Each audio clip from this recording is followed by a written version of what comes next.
သွားတိုင်နေစဉ်အတွင်းထိုကောင်လေးသည်မှန်ထဲတွင်ဒူဤပုံရိပ်ပြောက်ကွယ်နေသည်ကိုရုတ်တရက်သတိထားမိသွားသည်သူသည်ထိတ်လန့်တုန်လှုပ်စွာဖြင့်အေးခဲသွားပြီးမှမိမိခန်းထဲသို့ပြေးဝင်သွားခဲ့သည်ပြပြသည်လည်းဒီနေ့ညမှာသူသည်တူနီးနီးဖြင့်ကိုပြောက်နေပြီဖြစ်ကြောင်းသိလိုက်ရသည်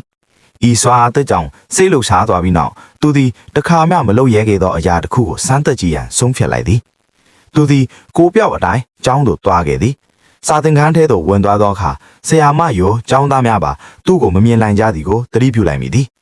အခွင့်ကောင်းကိုအရယူသည်သူသည်ကျောင်းကလူမိုက်အနားသို့ချင်းကပ်ကထိုသူ၏ကြောပိုးအိတ်ထဲမှအယုတ်တနက်ကိုနှိုက်ယူလိုက်ပြီးကြောက်တင်ပုံးကိုတစ်ချက်ပစ်လိုက်သည်ထို့နောက်ကြောင်တောင်ဖြစ်နေသောလူမိုက်ထံသို့တနက်ကိုပြန်ပစ်ပေးလိုက်ပြီးခိုးကြောင်ခိုးကထွက်ခွာခဲ့သည်ဆက်လက်သူသည်ဆရာကြီးရုံငန်းထဲသို့ခိုးဝင်ကသူ၏စာမေးပွဲအဖြေလွှာကိုရှာဖွေပြီးအဖြေများကိုတိတ်တဆိတ်ပြင်ဆင်လိုက်သည်စိတ်ကျေနပ်သွားသောအခါသူသည်ကျောင်းမှထွက်ပြီးကမ်းခြေသို့ဦးတည်သွားကထိုနေရာတွင်ဒန်းစီနေခဲ့သည်အနီးနားတွင်ကစားနေသောမိန်းကလေးတဦးသည်လူမရှိဘဲလှူရှားနေသောဒန်းကိုတတိပြုသွားသည်သူမသည်တတိမွေးကရှောင်းလန်းလာခဲ့ပြီးမကြာမီမှာတင်သူတို့နှစ်ဦးအတူတူဒန်းစီရင်စကားပြောဖြစ်ခဲ့ကြသည်